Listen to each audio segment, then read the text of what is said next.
Cordiais saudações, eu sou o Padre Policarpo e bem-vindos ao canal A Fé Ortodoxa.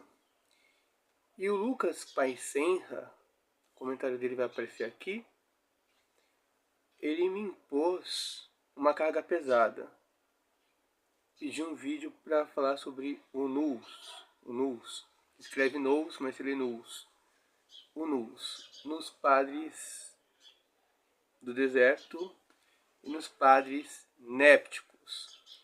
É uma tarefa muito difícil falar. Tá? Então, o que é o Nus, né? Na tradição ortodoxa, na tradição monástica ortodoxa? O Nus é o centro da vida humana, é o que há de mais profundo no ser humano. Às vezes o Nus ele é interpretado como mente, mas ele não é bem a mente. Tá? O Nus, alguns podem dizer que é a alma inteira, ou alguma parte nossa que age tanto no coração como na razão. E todos os seres humanos têm o Nus. Agora, todos desenvolvem? Não. Por quê? Porque pecamos, porque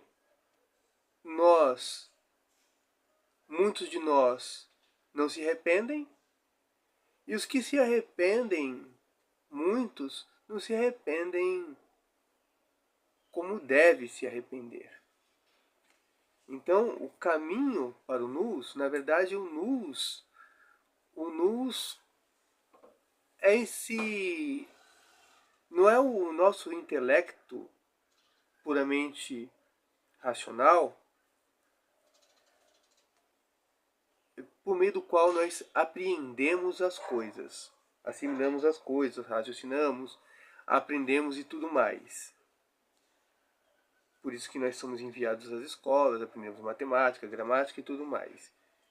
Essa é a nossa mente, a nossa inteligência comum, que nós apreendemos tudo aquilo que existe.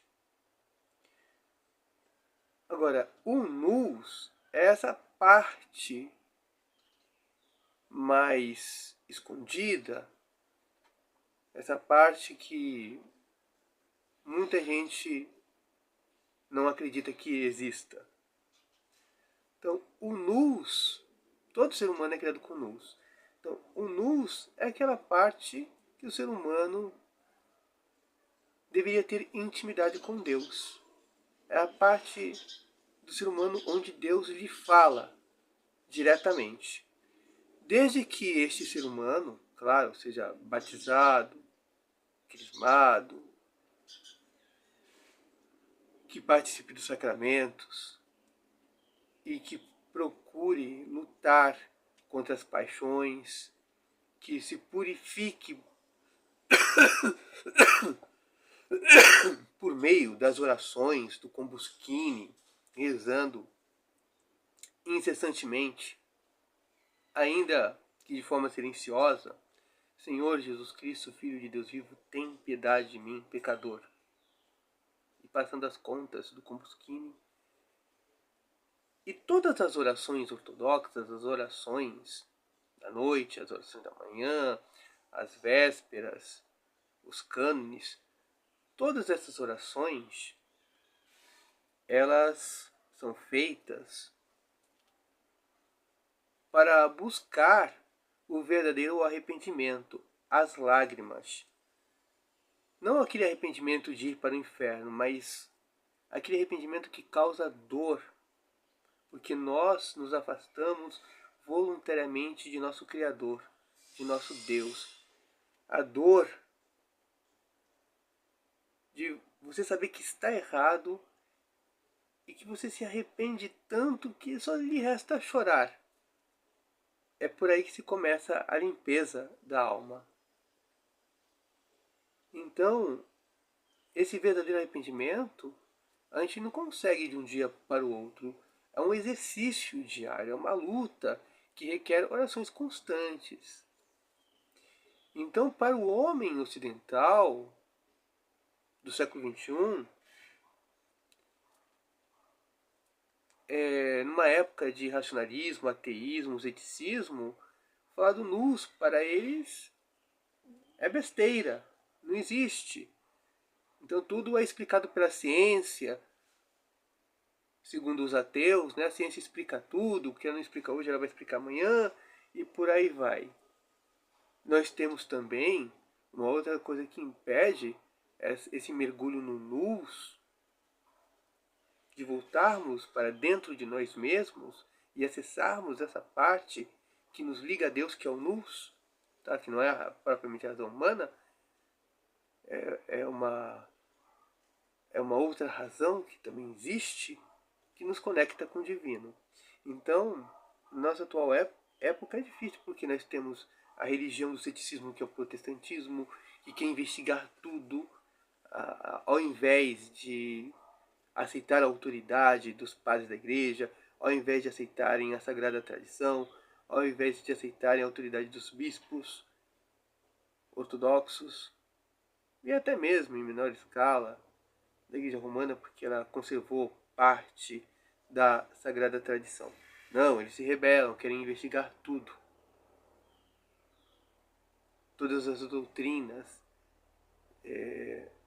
Há protestantes como o Iago, pastor Iago, que diz que os padres eram bebês, os padres da igreja, que estão ultrapassados, outros dizem que estão ultrapassados, né? O caso do Iago Martins diz que eles são bebês, que o cristianismo cresceu, dizendo que há autores, né, maiores, melhores e mais profundos. Então essa mania de querer especular tudo, dizer que tudo você acha através do livre exame, afasta o homem do nous. Então, para quem quer atingir o nous e entrar em contato com o próprio Deus através do seu nous, a pessoa precisa se purificar. Ela precisa ter humildade, tá? Não aquela falsa humildade que a pessoa fala assim, olha, você está bem vestido. A pessoa, ai não, são os seus olhos. Olha, você é uma pessoa legal. Ah não, sou um miserável pecador. Aí a pessoa elogia, a pessoa elogia de novo, então é essa falsa humildade. Não, a humildade que eu falo é a humildade diante de Deus, de se reconhecer como dependente exclusivamente de Deus. Porque muita gente fala que é cristã, mas acorda de manhã, sequer reza um Pai Nosso, sequer, mesmo mentalmente, abre os olhos, sequer pensa em Deus. A pessoa já começa reclamando, anoitece, não reza, sabe, dorme sem rezar. Então a humildade é essa, a humildade é se reconhecer dependente de Deus. E porque eu me reconheço dependente, eu rezo. Porque se eu sou independente, eu não preciso de Deus. Até posso reconhecer a sua existência, mas tenho saúde, tal. Então, as pessoas precisam reconhecer que saúde, vida, beleza física não são atributos dela, mas são atributos do Criador, que as deu de forma secundária, através dos pais, de todo o processo que a vida biológica tem.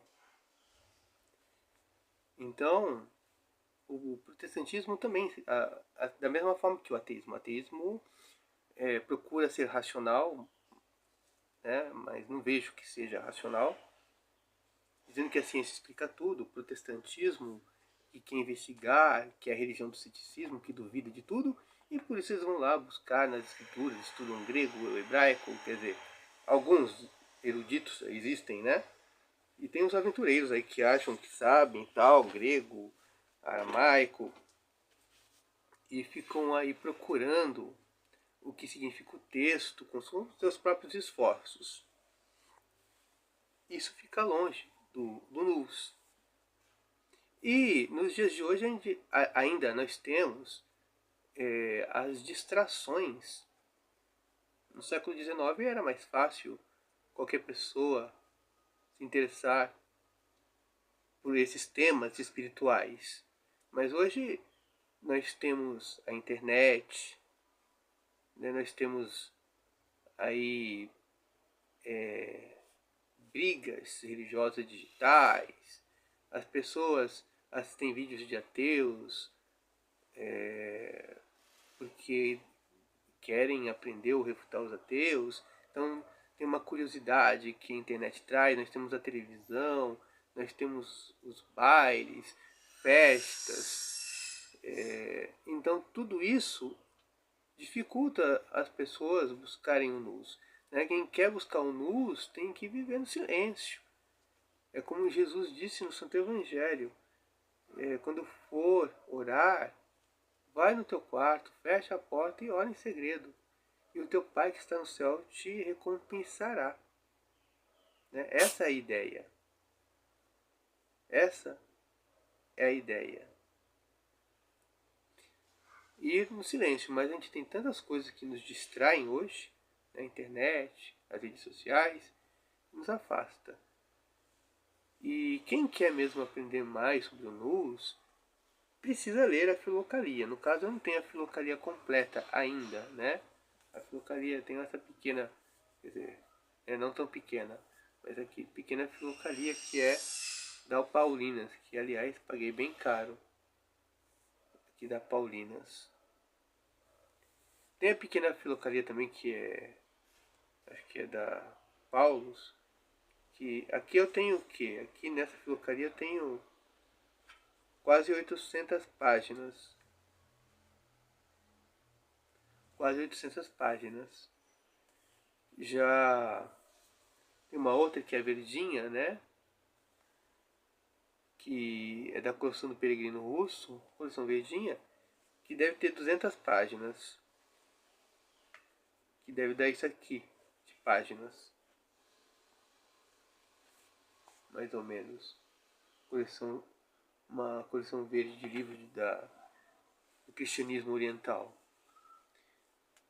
Então quem quer conhecer, precisa ler a Filocalia, para saber mais sobre o luz, aprender sobre a espiritualidade, precisa ler a Filocalia. Não tenho ainda ela toda completa. Pretendo ter, que aliás até recomendei, fiz um vídeo para recomendar os trabalhos do Rafael Zucato, e recomendo de novo, vou deixar aí a página dele para quem quiser segui-lo no Instagram. Ele, se você tem PDF, ele tem um PDF da Filocalia completa em 5 volumes. Quem quiser Filocalia, encomenda com ele, tá? Ele faz preços especiais, é uma pessoa honesta e tudo mais. E aqui eu vou terminar, né, falando também de São Gregório Palamas, grande pilar da ortodoxia, tá?